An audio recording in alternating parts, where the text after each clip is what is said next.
Happy holidays. Merry Christmas, everyone. I'm just watching as people are joining. Apologies, well, not apologies, it's just life. I've got two children building a volcano with my husband just outside this door. So if you hear a ruckus, you know what's happening. But I thought now that the chaos has started to die down a little bit, I'd jump online and do a baby sleep Q&A. It usually takes people a few minutes to feel brave enough to ask a question in the comment section. But when you are ready, pop them in and I can answer your baby sleep questions. Hopefully no one had any major sleep kerfuffles over Christmas.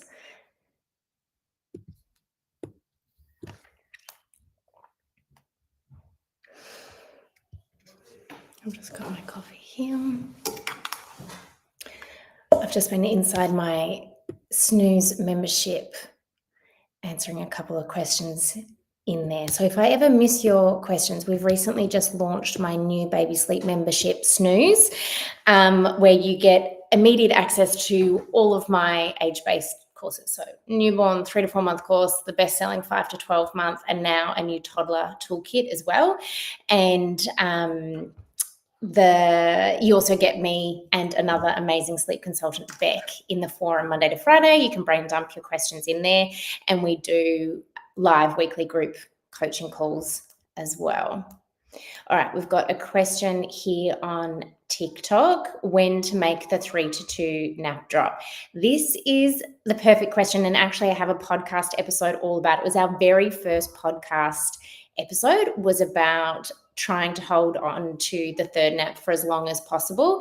And I would say that for most babies, if we can hold on to it until closer to 8 to 9 months, you are going to have an easier nap drop, because what it means is that you are waiting for a baby to organically increase their threshold for a longer wake window rather than and don't get me wrong, life on less naps is so much easier. But if you drop it at, let's say, 6 months and it's too early, what tends to happen is it works really well for a couple of days, maybe even weeks. And then overtiredness has this tendency to compound. And so you end up with really long wake windows or a really early bedtime, and then you get overnight wakings, and then you get early rising, and then overtiredness can impact the 2 naps that you're trying to hold on to for dear life. So in that scenario, by bringing the third nap back in, and the only way you can do it is you strategically cap your other naps. If baby takes 2 90-minute naps, they're not going to have enough sleep in the tank to take that third nap. So we have to distribute the sleep totals kind of strategically. It's not hard. It just means that you need to wake your baby at certain times so that we protect the afternoon. And then I would say there are absolutely no rules about how you get that third nap to happen, as in baby doesn't have to self-settle, it doesn't have to happen in the cot. You just want to keep it in the mix until baby starts to refuse it outright, even by 5:30. And that's the sign we're looking for, usually, that your baby's ready to make that transition. And we did a live coaching call inside my Snooze membership just last Wednesday on Christmas Eve, and there were 3 9-month-old babies that had just made the 3 to 2 nap drop on the call, and it's incredible to see how possible it is to hold on to that third nap for as long as possible. So all that to say, if you can hold on to that third nap for as long as possible, somewhere between 8 and months is ideal. Leah has said baby is 1 next week. Some days she misses her second nap. Is this normal? Leah, it's really normal, and my guess is that your first morning nap is long, and then what happens at this age is that if a baby takes a long morning nap, come the afternoon, again, there's not enough sleep left in the tank. And then what happens is you are left either trying to stretch to, let's say, a 7:30 p.m. bedtime, which can cause overtiredness, Or you can end up needing to put baby to bed at, let's say, 6 p.m., which is fine as a one-off rescue plan. But if that becomes the new norm, then chances are you're going to get waking between, in the 5s, and then that first nap's going to need to come earlier, and it sort of has just this tendency to get away from you a little bit.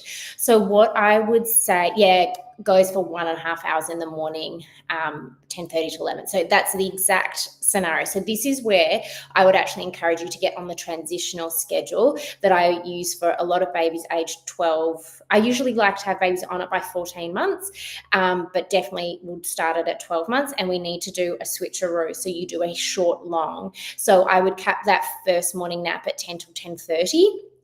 And then you're going to do a 1 till 3 afternoon nap, and then 4 hours till bedtime, so roughly 7 p.m., depending on what time they woke. And what that means is you're going to be able to hold on for 2 naps for as long as possible. There would definitely be babies out there that have made the 2 to 1 nap drop at 12 months.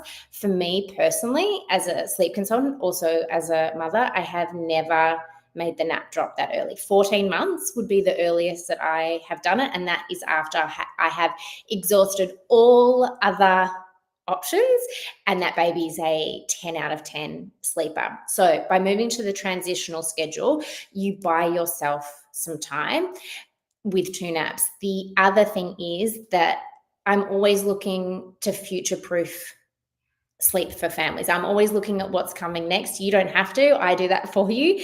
And what it means is that when your baby starts refusing that first morning nap, let's say by 10:30, they're in the pram, they usually fall asleep, and it's not happening, then that is your sign that they are ready to make the nap drop. And what it means for their little body clock is that they have shown you that they've got this increased tolerance for a long morning wake window rather than you trying to stretch them to a 12:30 nap at some point.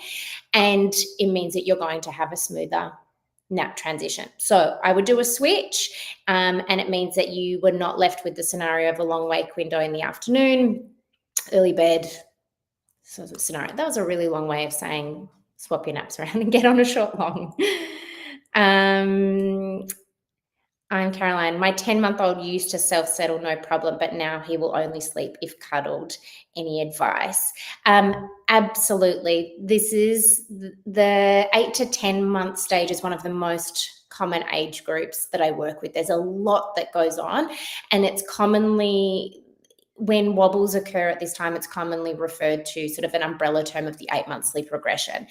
It's not a regression in the sense of the 4-month sleep regression where we know that there's a developmental change. There's the way your baby sleep cycles occur matures. This is more that there is just so much going on that there's a perfect storm happening. You have increased mobility, you have babbling, maybe pulling up, standing up in the cot.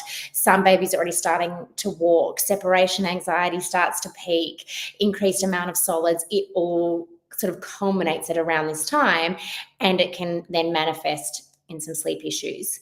The beauty is that if your baby used to be able to self-settle, no problem, as you've said, that skill set is absolutely still there.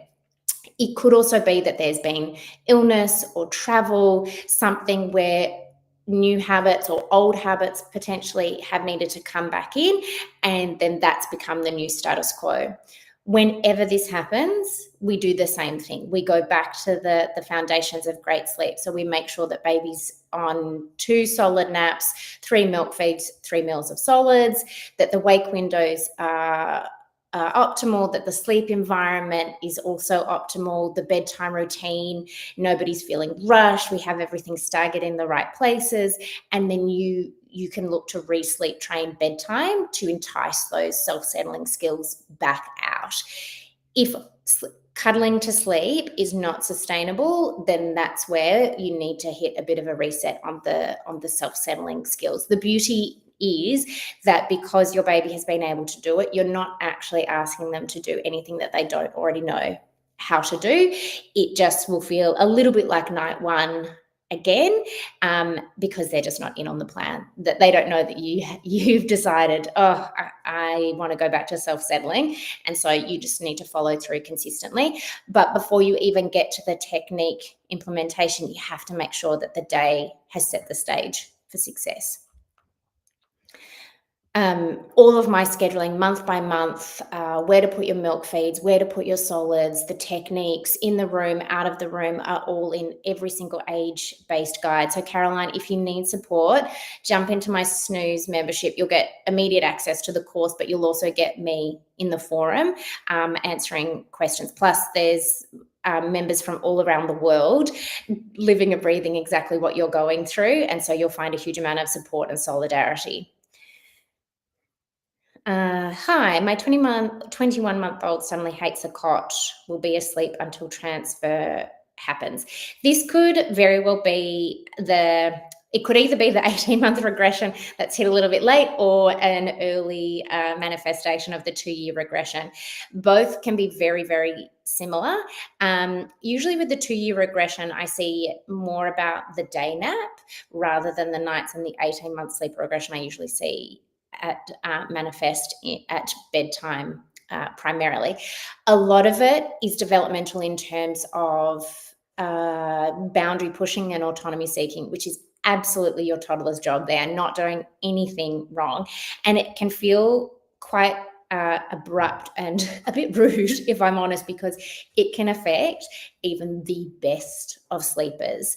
So this is where, if you don't want to have to hold your toddler all the way to sleep and then do the elusive transfer, then we need to get those self-settling skills back out, or do some cot side settling if you want to be in the room with them. If there's some separation anxiety that's contributing, then we need to, we don't need to do anything, but this is what I'd be recommending. You get your day on track and then you reteach at bedtime. And then you have 11 to 12 hours overnight to remaster that skill.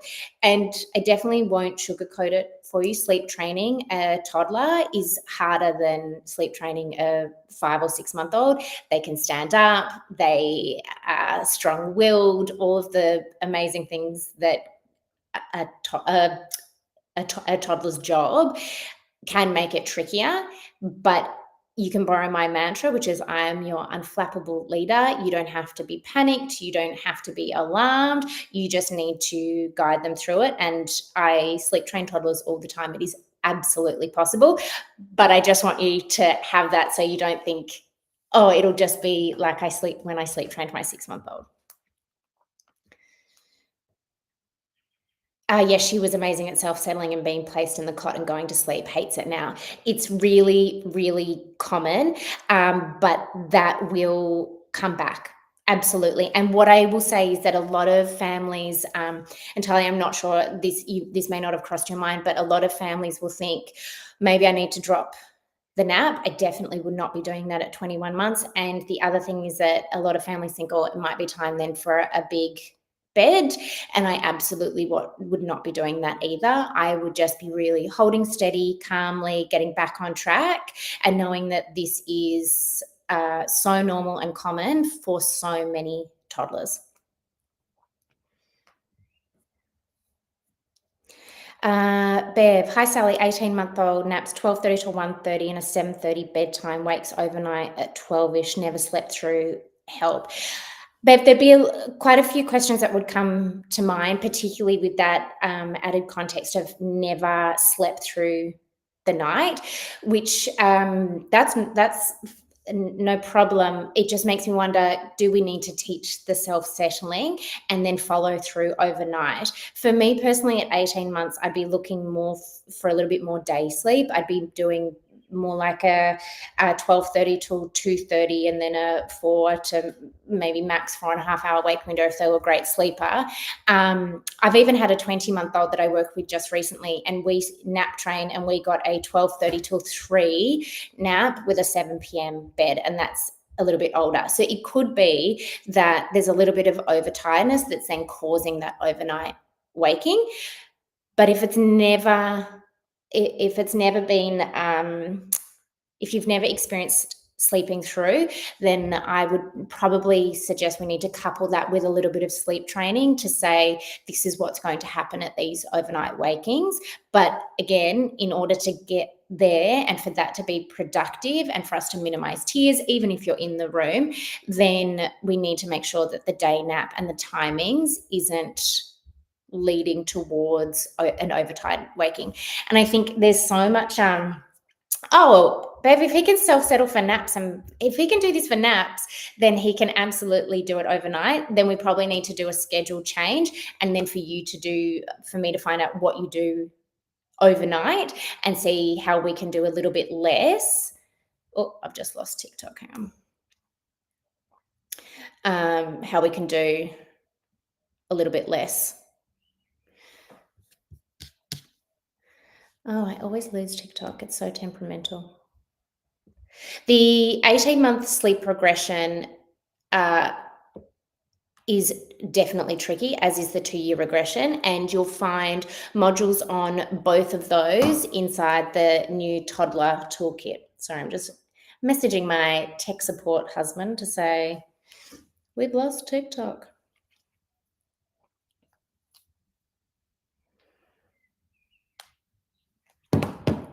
I'll just keep hitting refresh.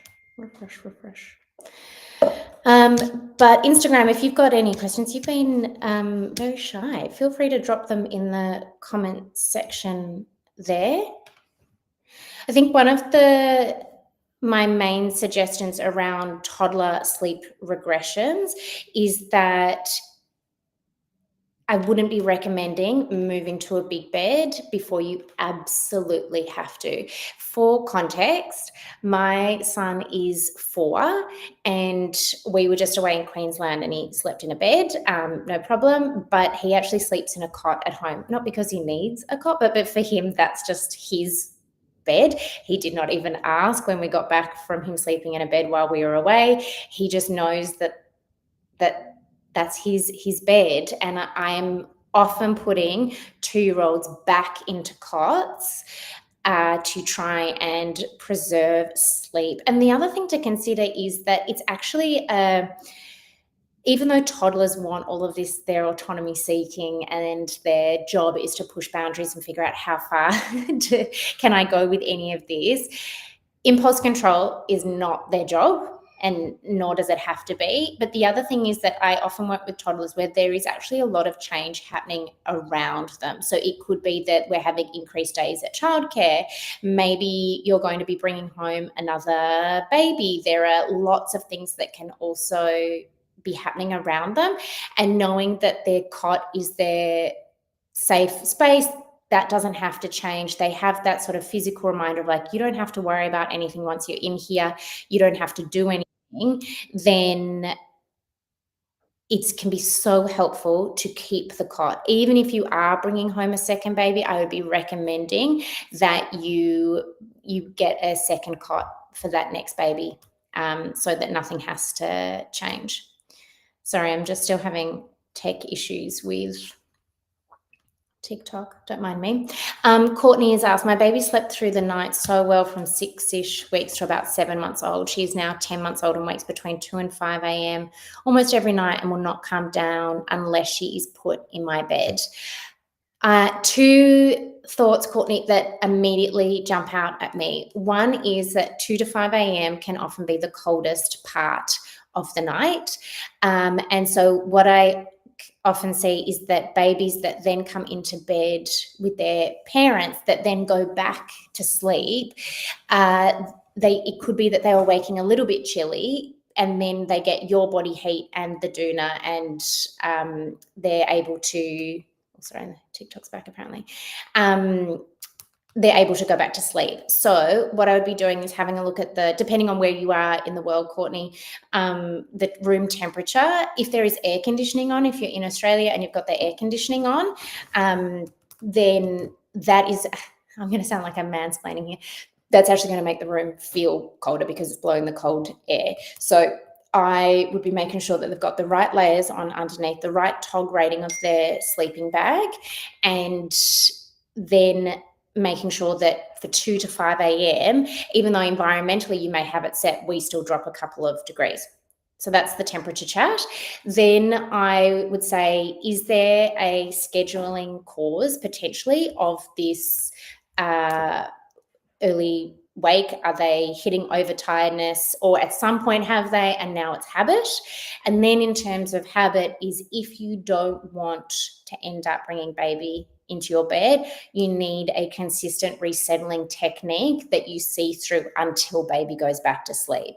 But I would want to know that the day schedule is setting the stage for success, because 2 to 5 a.m. is a horrible time for everybody to try and resettle. So I don't want it to be unproductive or too lengthy for you at that time. So we may need to do just a little bit of a schedule review. Megan said 8-month sleep regression help. The work split nights up 1 till 3, then often an early rise 2, 5 a.m. stay in the dark, calm room till at least 6:30. Day naps are your recommend. Is that the 2 naps or the 3 nap schedule, Megan? I'm guessing it might be the 3 nap schedule, in which case that's good. You need to hold on to the 3rd nap particularly while you fix the early rise. Started crawling and pulling up a few weeks ago, and that's when it all went south. Yeah, worried he's now getting overtired since he's having poor nights and it's feeding into the night wakes. This is the perfect storm of the 8-month regression. 3 naps, perfect. Okay, so I wouldn't be dropping to 2. I would be making sure that we've got 4 great milk feeds happening, 3 meals of solids with definitely make sure that we've got some protein in the mix. And then I would be having a look at what is actually then happening overnight and in the morning, in terms of what is the technique in terms of resettling. Just keeping in mind that at this beautiful age, if it's too hands-on for a lot of babies, that is wonderfully worth waking up for. And it can be hard because you've got a 1 till 3 waking. You need to, of course, be doing something, but we need to create a technique where it's both productive in saying, hey, it's night time, it's time to go back to sleep, without accidentally reinforcing it. Oh, no problem, Courtney. And let me know if you're struggling. I'm not sure if you listen to the podcast, but Beck, who is my podcast co-host, she moderates the forum with me inside my Snooze membership, and we're in there Monday to Friday answering questions, doing scheduling reviews, tweaking, troubleshooting. So if you need help with those unpredictable day naps, definitely jump in there, and we do a live group coaching call each week. So you're, of course, more than welcome to jump in on that as well. Megan, it's same for you. If you're struggling with that and just how to piece it together, you'll find also modules on the 8-month sleep regression inside my 5 to 12 month course, but and also have access to Beck and I to just, I think so much of baby sleep is you're trying to piece it all together, and it can be so confusing and overwhelming and conflicting advice. And my schedule says this, and then a different sleep consultant's 8-month schedule says that. It's the mental load of it is huge. And so that's a huge part of my job, is to reduce the mental load for families. Because I've worked with hundreds of babies with the 8-month sleep regression. I've worked with hundreds of the 21-month-olds, like in the previous question. It's about you just being able to do a big old brain dump, and for me to say, great, this is where you're going to start. And then we review. So definitely, if you've got any of these questions that need more support, just jump into Snooze. You can join via the link in my bio. You can sign up for either 3 months or 12 months. I've had quite a few people, which I just think is the greatest Christmas gift of all time, being able to sign up for a year and just know that at every regression, every tooth, every illness, and everything, you've got baby sleep support in your back pocket. All right, TikTok's just reloading. Someone's just asked about the 12-month sleep regression. I am going to sound like a little bit of a tough crowd in that I wouldn't necessarily call that specifically like I don't identify it as a 12-month sleep regression like I would the 4-month sleep regression with the sleep cycle developmental changes occurring. But it is in an incredibly common age group that I work with where sleep has a tendency to start falling apart. And it's usually to do with a nap structure and timings to hold on to those 2 naps, because often a baby will take a long morning nap and then not have enough left in the tank for nap 2. And then you're left with big wake windows, early to bed, early to rise. And it all just has this tendency to snowball. So I wouldn't necessarily, that's just my hot take. I don't necessarily call it the 12-month sleep regression as such. I truly believe, and the data supports this, that regressions can just happen at any time for a myriad of different reasons. The ones that I definitely identify with are the 4-month sleep regression, the 18-month and the 2-year. And the 8-month regression is what I just sort of would refer to as this big umbrella term for all the mayhem that can definitely occur between 8 to 10 months with all of the changes. Sorry, Lucinda, I just saw your question. 17-month-old, still on 2 naps, but restless through the night. 6 to 7 a.m. wake, 1:30 p.m. lunch nap for 1 hour, and a 7:30 p.m. bed. Still quite often needs a 9:30 nap, trying to drop to get more. So, okay, so if you're still on 2 naps, that first nap needs to start no earlier than 10 a.m. And at 17 months, I might even do a 10:15 till 10:30, and then into the cot at 1 p.m. If it takes them 20, 25 minutes to fall asleep, no problem. We are just wanting to bridge you to bedtime. And if your baby is still needing a 9:30 a.m. nap, then they are absolutely still a 2-nap baby at this age. But that 9:30 a.m. nap for me is too early and could potentially just be exacerbating some of the overnight restlessness, as their little body clock thinks, I don't really have to sleep that well overnight or consolidate that well, because I get to catch up at 9:30 in the morning. So you would need to stretch. And the beauty of the transitional schedule that I'm referring to here is that that first nap, there's no rules. It can be on the go, it can be in the car, it can be in the pram, doesn't matter. You just want that little bridging nap to get you to the lovely long afternoon nap, get some sleep in the tank, get to bedtime well rested, and then follow suit overnight. But I would definitely be still holding on to those, but I would tweak your timings for sure.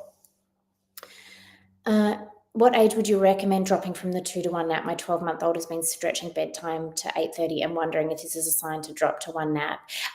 This is a great, perfectly timed question, as we were just talking about the 12-month regression and how I don't necessarily subscribe to it as being this developmental regression that so many of the other regressions are, but it's such a common time of sleep issues, usually to do with this 2 to 1 nap drop.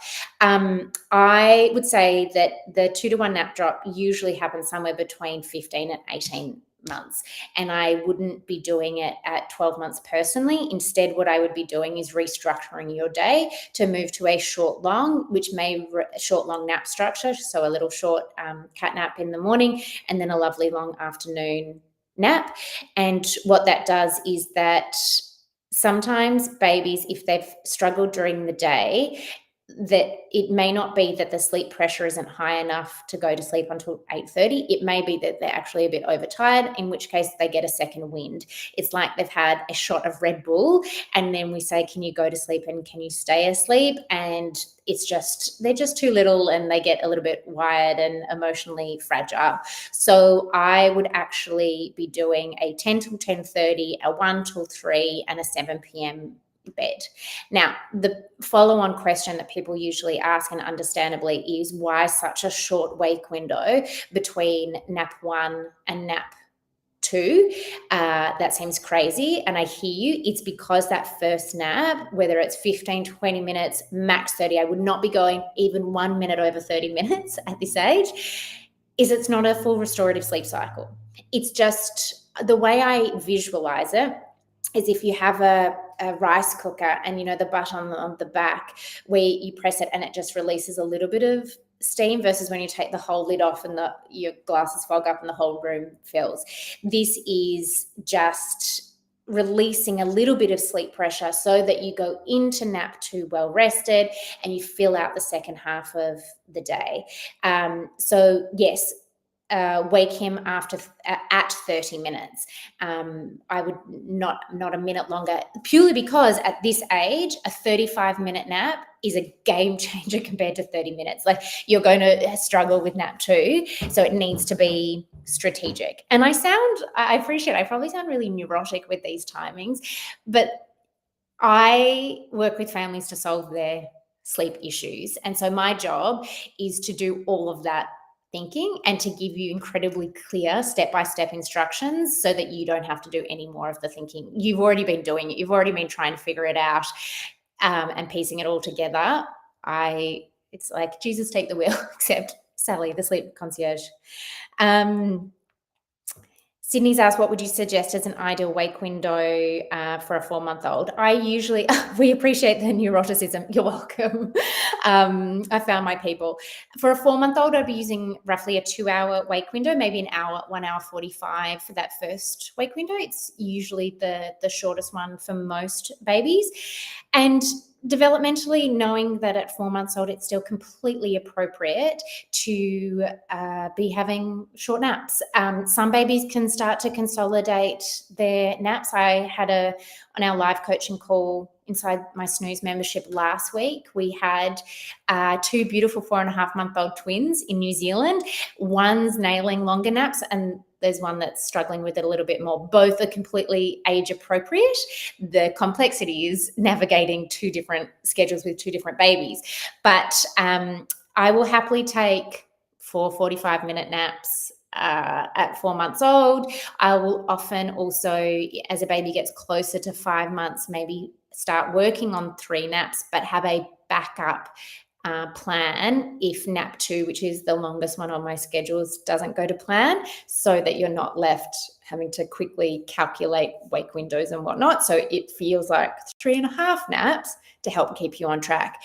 The 3 to 4 month course has been one of my best selling courses. And when you sign up for my Snooze membership, you just get immediate access. It doesn't matter how old your baby is. When you sign up, you get everything from newborn to toddler, which has a lot of sample schedules in there, including where to put your bottle timings or your breastfeeding timings, because that's a big part of the work at sort of 3 to 4 months. It's less about formalized sleep training and more about sleep shaping. How do we structure your day? How and where do we anchor in your milk feeds? What swaddle are they in? Do they need maximum startle suppression? How can we reshape everything that's contributing to sleep, knowing that their sleep cycles are maturing, to help them consolidate this skill of getting better sleep? And the way I usually see it fall into place is, first comes bedtime, then comes the dropping of the overnight wakings, then comes falling asleep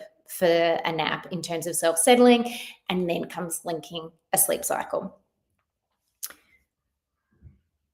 She wakes 2 to 4 times at night. I feed twice, but I think she could probably drop 1. How do I do that? Again, it's about restructuring your days. Before I touch overnight weaning, I think at 4 months, 2 feeds overnight is more than appropriate. I don't know, maybe she's got a dummy or a pacifier. Is that contributing to some wakings? There's a lot. I think this is also what I really hope families take away from my content and my podcast and even these lives, is that for me, sleep is not just the sleep training technique. I work so hard on the day to get you to bedtime overnight, because I will often move, even at 4 months, let's say I'll pop a baby on 4 hourly anchored feeds, breast bottle. We just want these big, beautiful, complete feeds. And automatically babies go from 4 wakings to 2. And it's because we've been able to tank up during the day, move away from feeding to sleep, which may not be your scenario at all, but it's a common scenario I work with. There is so much power in getting your day set up before you even add in the technique. Sleep training, the teaching of self-settling, is the icing on the cake. It's what brings it all home if and when needed.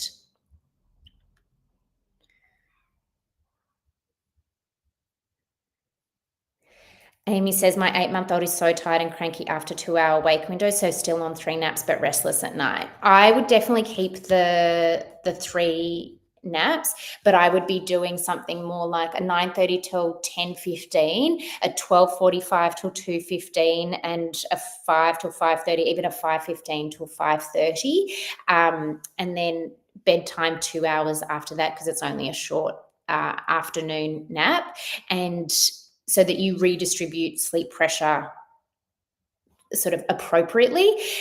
What can happen is that, yes, and I hear myself even on this live, we talk about overtiredness and we want to try and minimize it and avoid it. It's also, we don't have to be scared of it. It's often a sort of natural byproduct of making change. We have to remember that we're working with a baby's internal body clock when we are trying to get on a schedule. And I often try and relate it back to myself, that if I think about it like jet lag, it's all okay. I just know I'm going to be tired and cranky at different times, and I need to stretch myself to stay awake and have, be out in the light and socialize and eat food at the new right time. And it will all come good with some time and consistency. And so, yes, we try to minimize overtiredness, but I also always anticipate that as a side effect of making a scheduling change, because your baby's body clock just isn't quite, it's not anticipating what we're going to do. In order to fix the problem, we often need to stretch and have some overtiredness. Then we have to give it time and it will all come out in the wash. In the 2-to-1 nap drop, is it always the first nap that drops, not the second? It depends on how you do it. There would be many different ways. The way I support families in doing this is that we drop the first nap. So we move to the transitional schedule, the short long. And what then happens is that let's say we go from that lovely long 10 till 10:30, baby happily takes it in the carrier, and then they start to resist it a little bit more, and we whittle it down, and then it's, they've just nodded off after the kinder drop off for the older child in the car, and they're awake 10 minutes later, no problem. It's then what happens is that come 10:30, let's say, baby is looking bright-eyed and bushy-tailed and no signs of taking that first nap. The beauty of that is that your baby has shown that they have increased their threshold for a longer wake window, rather than us saying, okay, we're now going to stretch you to 12:30, let's say, to try and get to this nap. The other thing is that by having this lovely, long, well-established afternoon nap, is that when you do drop the first nap, or your baby does outright refuse that, their body clock doesn't have to work too hard. So let's say they've been doing a 1 till 3, we just bring it down to 11:30, and they're already anticipating at some point I have to do a lovely long lunch nap, and so we've primed them for success. Now, whenever we make a nap drop, sorry, I just lost TikTok again. Whenever we make a nap transition, even if we have set the stage for optimal success, there can still be wobbles. But by knowing that you've done it with everything leading up to it all aligned and setting the stage for success, you can feel rest assured that, okay, this is just a matter of sleep pressure redistributing. You might hear from them a little bit overnight. You don't need to fix. And it can be so hard, particularly when you're all working so hard on sleep already, to not fix. The beauty of when you make it at the right time is that all you have to do is remain consistent.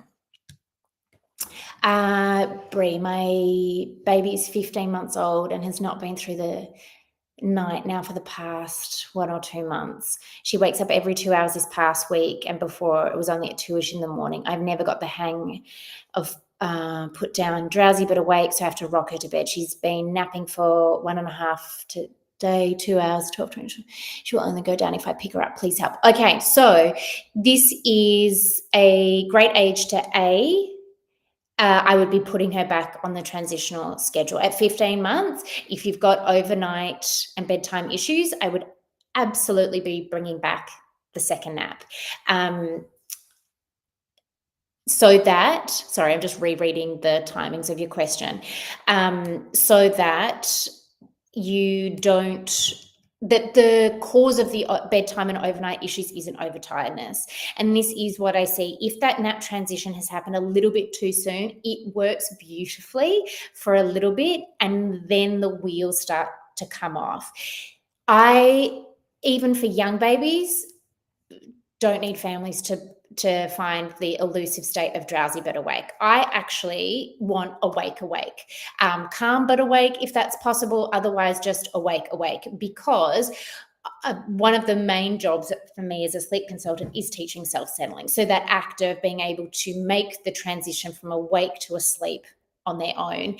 And in order to do that, a baby needs to figure out, oh, this is how I get drowsy. This is where I roll over and I pop my thumb in, or I rub my head, or I start to hum, or I have a quick cry, and move through all of the layers of falling asleep. Just like you and I do. When our head hits the pillow, we don't immediately just fall asleep. We probably think about the shopping list, or what's the temperature in the baby's room, or I wonder what time. We go through a whole process. I even know that I read on my left-hand side, but if I move to my right, I know that, oh, I'm not long for this world and I'm going to be asleep pretty soon.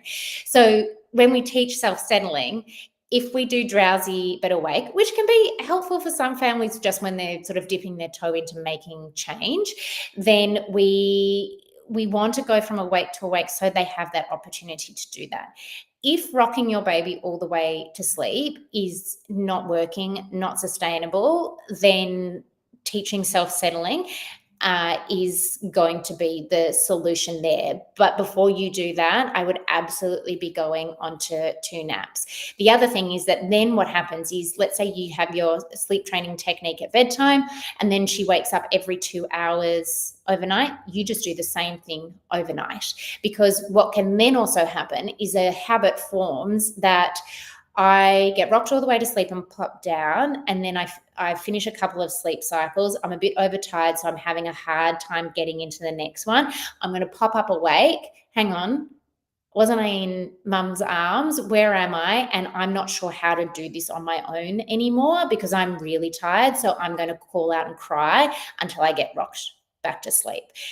They're not doing anything wrong. You haven't done anything wrong. It's a really common pattern, and I suspect there's some overtiredness at play, and then it just becomes habitual. Babies and toddlers are natural pattern seekers. They just want to know what happens at each waking. So if the pattern is that they get rocked, fed, bounced, brought into your bed, doesn't matter what it is, then that's what they're going to most likely continue to look for. Are there babies that can be fully assisted to sleep at bedtime and then just easy breezy sleep 12 hours? Absolutely. They're not the babies I work with because they don't need support. And it's not that if your baby isn't one of those, that there's nothing wrong with how you're doing the feeding to sleep or how you're doing the assistance. It's just that your baby's is looking for something different between sleep cycles overnight. So Bree, this is where you'd be getting on the transitional schedule, the 10 till 10:30 and a 1 till 3. But if you need support in how to do that and restructure and sleep train at bedtime and overnight, then jump into my Snooze membership. We'll be back in the forum on Monday. But if you sign up, you'll get immediate access to both the 5 to 12 month sleep guide and the toddler toolkit, which is 12 months onwards, which will walk you through step by step how to get on the schedule, how to get those naps in. You don't have to sleep train naps. We always start with bedtime and overnight, but how to structure your day, because this is all this. The solution is absolutely there. Let me know, Bree, if you join today, let me know. And if you're desperate for help, I can jump into Snooze and answer some questions in there for you. No problem. The other thing to remember about older babies and toddlers is that, and I said there's no fear-mongering, it's just the truth is it gets harder as they get older. They get louder, they get heavier, they get sassier. It's all the things that are the job of an older baby and toddler. And so I sit in the camp of you don't have to wait to make change. There is no elusive magic start date. I definitely don't think that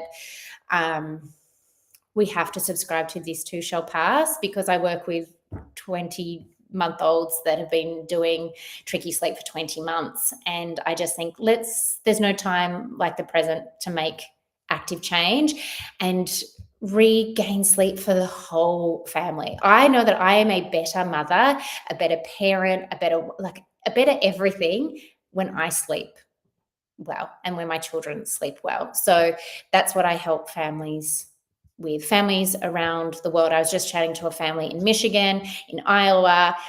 Baby sleep is a universal struggle.